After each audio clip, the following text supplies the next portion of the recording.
we really should reach out.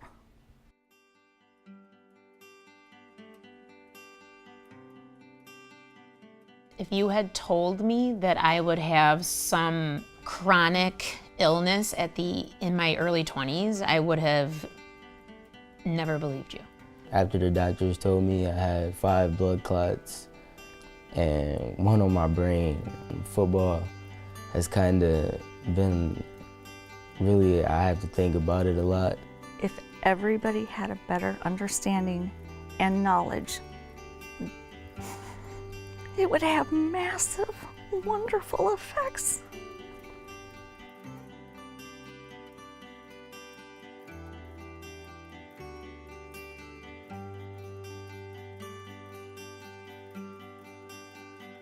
I think that the first reaction is usually, what is that? I'm young, a minority. I just didn't think anything like that would happen so young. You have the internet now. Not everything you read you should believe either, but there are good resources. This is an autoimmune disease that affects the body, but they don't know how.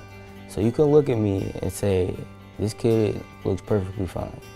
For other people, you see different symptoms as a rash to the face. Systemic lupus is what I'm affected with. You see sores around the mouth. You have joint pains. Younger kids can be affected by it.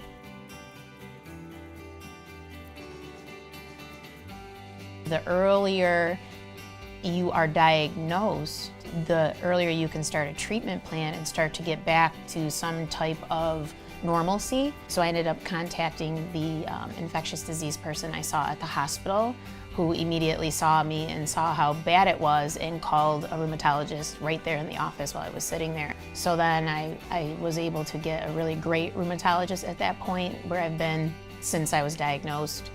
More than one opinion, and follow through. If you do have symptoms, get it checked out.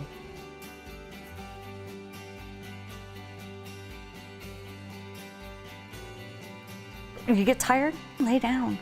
Do you know it took me 20 years to do that? There's always aches and pains, but when you live with lupus, you kind of just get used to that and you find ways to cope and fight through. You know, there are days where I'm super positive and I'm headed towards my goals and things are on the right track. But then there are days where I just have to be by myself and cry a bunch and get out my frustrations and then try to give yourself that time. I think sometimes we try to be too strong all of the time. And sometimes I felt like being a man, you shouldn't have to ask for help, but that's not really true. Everybody needs help.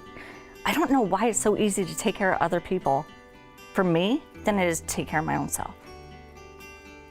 I think you, like I said before, you really need to take a little bit of time to yourself to try to process. When you need to stop, you stop. When you have the energy, you go. Have the strength to do what you need to do to take care of yourself, because once you do that, you make the best decision for yourself. And just stick with it. Don't be swayed.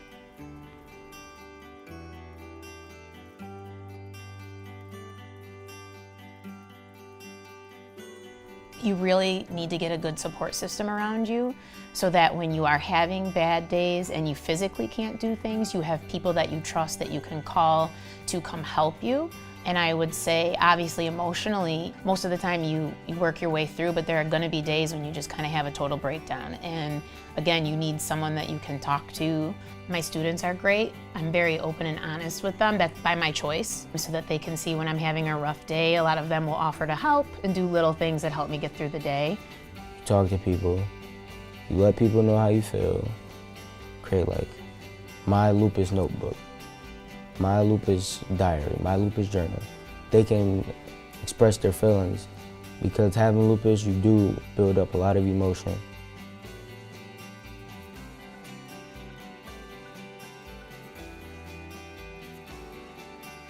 Two years from now, I could have different signs and symptoms. I could have other things failing, other parts of my body being attacked.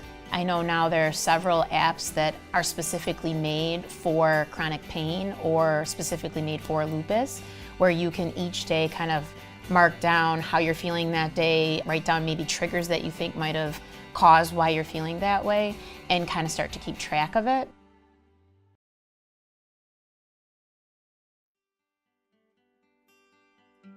Awareness is going to help everyone.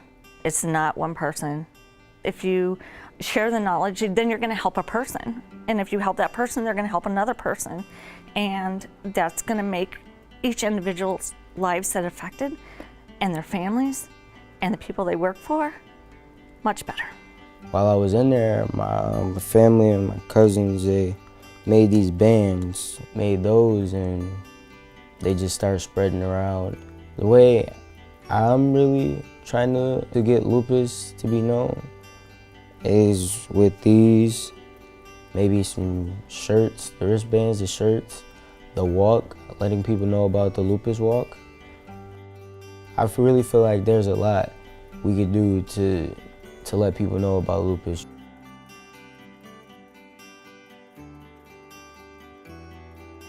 Patience, you need to take responsibility for yourself, first and foremost, and don't stop. Hope is just that simple. I want them to see too that you can have something like that that affects your life and how you can live with it and still do the things that you love. With no struggle, there is no progress. You have to have hope that you can change this. You can be who you want to be. For those affected by lupus everywhere, as a community, we must make sure that everyone has the knowledge they so desperately need, and above all else, always have hope.